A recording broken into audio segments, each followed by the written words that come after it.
ರಾಯನ್.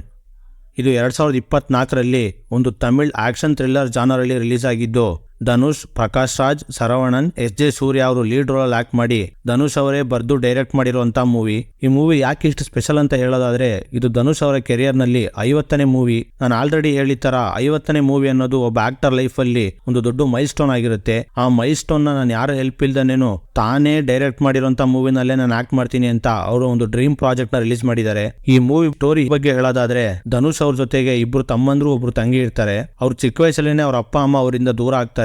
ಅವ್ರ ಅಪ್ಪ ಅಮ್ಮ ದೂರ ಆಗಿ ಕ್ಷಣದಿಂದ ಅವರು ಆ ಊರಿನಲ್ಲಿ ಇಲ್ದಲೆ ಚೆನ್ನೈಗೆ ವಲಸೆ ಬರ್ತಾರೆ. ವಲಸೆ ಬಂದಿದ್ದ ಜಾಗದಲ್ಲಿ ಧನುಷ್ ಅವರು ಒಂದು ಫಾಸ್ಟ್ ಫುಡ್ ಹೋಟೆಲ್ ಸ್ಟಾರ್ಟ್ ಮಾಡ್ತಾರೆ. ಅದು ಮೊಬೈಲ್ ಕ್ಯಾಂಟೀನ್ ಅಂತಾನೂ ಹೇಳ್ಬೋದು. ಅವ್ರ ಲೈಫ್ ಆ ತರ ಹೋಗ್ತಾ ಇರ್ಬೇಕಾದ್ರೆ ಅದರಲ್ಲಿ ಒಬ್ಬ ತಮ್ಮ ಒಬ್ಬ ದೊಡ್ಡ ಕುಡ್ಕ ಆಗಿರ್ತಾನೆ. ಅವನು ಯಾವಾಗ ನೋಡಿದ್ರು ಕುಡ್ಕೊಂಡು ಜೀವನದ ಮೇಲೆ ಜಿಗುಪ್ಸೆ ಪಡ್ಕೊಂಡು ಲೈಫಲ್ಲಿ ಒಂದು ಇಂಟ್ರೆಸ್ಟೇ ಇಲ್ದಲೆ ಆ ತರ ತಿರುಗ್ತಾ ಇರ್ತಾನೆ.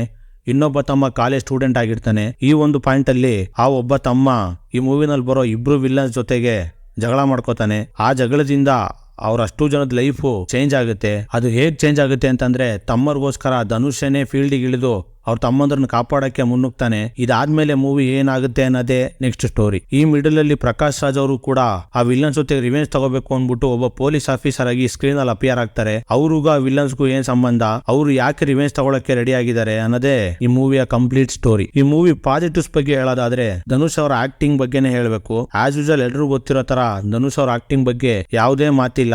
ಅವ್ರ ಸ್ಕ್ರೀನ್ ಅಲ್ಲಿ ಬರೋ ಒಂದೊಂದು ಸೀನು ಕೂಡ ಒಂದು ಸ್ಟೋರಿನೇ ಹೇಳುತ್ತೆ. ಯಾಕಂತಂದ್ರೆ ಅವರ ಸ್ಕ್ರೀನ್ ಅಲ್ಲಿ ಬಂದ್ರೆ ಅವ್ರು ಡೈಲಾಗ್ ಹೇಳ್ಬೇಕು ಅಂತ ಅವಶ್ಯಕತೆನೇ ಇಲ್ಲ. ಅವ್ರ ಲುಕ್, ಆ ಸ್ಕ್ರೀನ್ ಪ್ರೆಸೆನ್ಸೇನೆ ನೋಡೋರ್ಗೆ ಒಂದು ಭಯನೇ ಹುಟ್ಟಿಸುತ್ತೆ.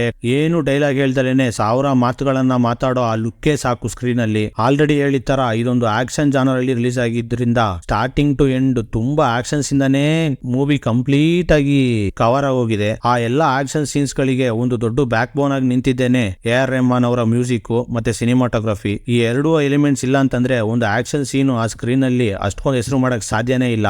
AR ರೆಹಮಾನ್ ಅವರ ಒಂದೊಂದು ಮ್ಯೂಸಿಕ್ ಆಕ್ಷನ್ ಸೀನ್ಸ್ ಗೆ ಒಂದು ದೊಡ್ಡ ಎಲಿವೇಶನ್ ತಂದ್ಕೊಟ್ಟಿದೆ. ಸಿನಿಮಾಟೋಗ್ರಾಫರ್ ಅವ್ರು ಇಟ್ಟಿರೋ ಒಂದೊಂದು ಶಾರ್ಟ್ ಗಳನ್ನು ಕೂಡ ತುಂಬಾ ಸಪೋರ್ಟ್ ಮಾಡಿದೆ ಅಂತಾನೆ ಹೇಳ್ಬೇಕು. ನೆಕ್ಸ್ಟ್ ಎಸ್.ಜೆ. ಸೂರ್ಯ ಅವರು ತಮಿಳ್ ಇಂಡಸ್ಟ್ರಿನಲ್ಲಿ ಒಬ್ಬ ನಟ ರಾಕ್ಷಸ ಆಗಿ ಹೊರಹೊಮ್ಮುತ್ತಾ ಇದ್ದಾರೆ. ಆದ್ರೆ ಈ ಮೂವಿನಲ್ಲಿ ಎಸ್.ಜೆ. ಸೂರ್ಯ ಮತ್ತೆ ಶರವಣನ್ ಇಬ್ರು ವಿಲ್ಲನ್ ರೋಲ್ ನಲ್ಲಿ ಸ್ಕ್ರೀನ್ ಅಲ್ಲಿ ಅಪಿಯರ್ ಆಗ್ತಾರೆ. ಆದ್ರೆ ಇವ್ರಿಬ್ರಿಗೂನು ಅಂತ ದೊಡ್ಡ ರೈಟಿಂಗ್ ಅನ್ನೋದು ಎಲ್ಲೂ ಇಲ್ವೇ ಇಲ್ಲ.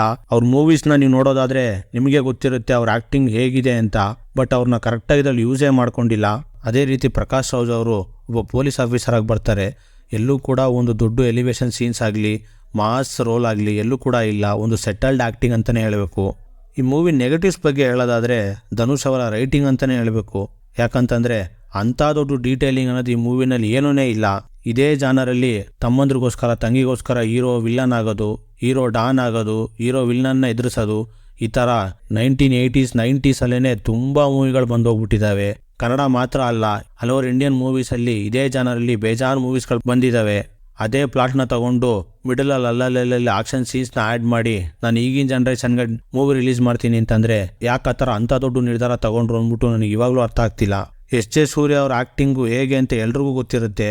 ಅವ್ರನ್ನ ಈ ಮೂವಿನಲ್ಲಿ ಕರೆಕ್ಟಾಗಿ ಯೂಸೇ ಮಾಡ್ಕೊಂಡಿಲ್ಲ ಅಂತಾನೆ ಹೇಳ್ಬೇಕು. ಅವ್ರಿಗೊಂದು ಎಲಿವೇಶನ್ ಸೀನ್ಸ್ ಇಲ್ಲ, ಒಂದು ಮಾಸ್ ಸೀನ್ಸ್ ಇಲ್ಲ.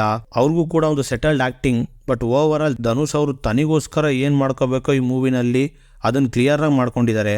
ಬೇರೆ ಯಾರಿಗೂ ಕೂಡ ದೊಡ್ಡ ಎಲಿವೇಶನ್ ಸೀನ್ಸ್ ಅನ್ನೋದು ಕೊಟ್ಟೇ ಇಲ್ಲ. ಅಲ್ಲಲ್ಲಿ ಮಿಡಲಲ್ಲಿ 2-3 ಗೆಸ್ಟ್ ಅಪಿಯರೆನ್ಸ್ಗಳು ಬರ್ತವೆ. ಅವ್ರು ಯಾಕೆ ಬಂದರು ಯಾಕೆ ಹೋದ್ರು ಅಂದ್ಬಿಟ್ಟು ಒಂದು ಕ್ಲಿಯರ್ ಕಟ್ ಐಡಿಯಾನೇ ಕೊಟ್ಟಿಲ್ಲ. ಓವರ್ ಆಲ್ ಈ ಮೂವಿ ಬಗ್ಗೆ ಹೇಳೋದಾದ್ರೆ ಒಂದು ಆವರೇಜ್ ವಾಚ್ ಅಂತಲೇ ಹೇಳಬೇಕು.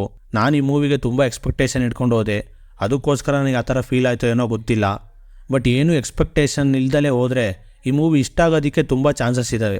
ಯಾಕಂತಂದರೆ ಇದು ಧನುಷ್ ಅವರ 50ನೇ ಮೂವಿ ಆಗಿರೋದ್ರಿಂದ ನಾನು ಸ್ವಲ್ಪ ಎಕ್ಸ್ಪೆಕ್ಟೇಷನ್ ಜಾಸ್ತಿನೇ ಇಟ್ಕೊಂಡು ಹೋದೆ. ಅದಕ್ಕೆ ಸ್ವಲ್ಪ ಡಿಸಪಾಯಿಂಟ್ ಆಗಿದೆ. ಅದನ್ನು ಬಿಟ್ಟರೆ ನೀವು ಒಂದು ಏನು ಎಕ್ಸ್ಪೆಕ್ಟೇಷನ್ ಇಲ್ದಲೇ 0 ಎಕ್ಸ್ಪೆಕ್ಟೇಷನ್ ಇಟ್ಕೊಂಡು ಹೋದರೆ ಈ ಮೂವಿ ಇಷ್ಟ ಆಗೋದಕ್ಕೆ ತುಂಬ ರೀಸನ್ಸ್ ಇದ್ದಾವೆ. ಯಾಕಂದರೆ ಮಿಡಲಲ್ಲಿ ಅಲ್ಲಲ್ಲಿ ಒಂದೊಂದು ಎಲಿವೇಶನ್ ಸೀನ್ಸು, ಗೂಸ್ ಬಂಪ್ ಸೀನ್ಸ್ಗಳಿದ್ದಾವೆ. ಬಟ್ ಇದನ್ನು ಥಿಯೇಟ್ರಲ್ಲಿ ಹೋಗಿನೇ ನೋಡಬೇಕು ಅಂತ ಯಾವುದೇ ರೀಸನ್ಸ್ ಇಲ್ಲ.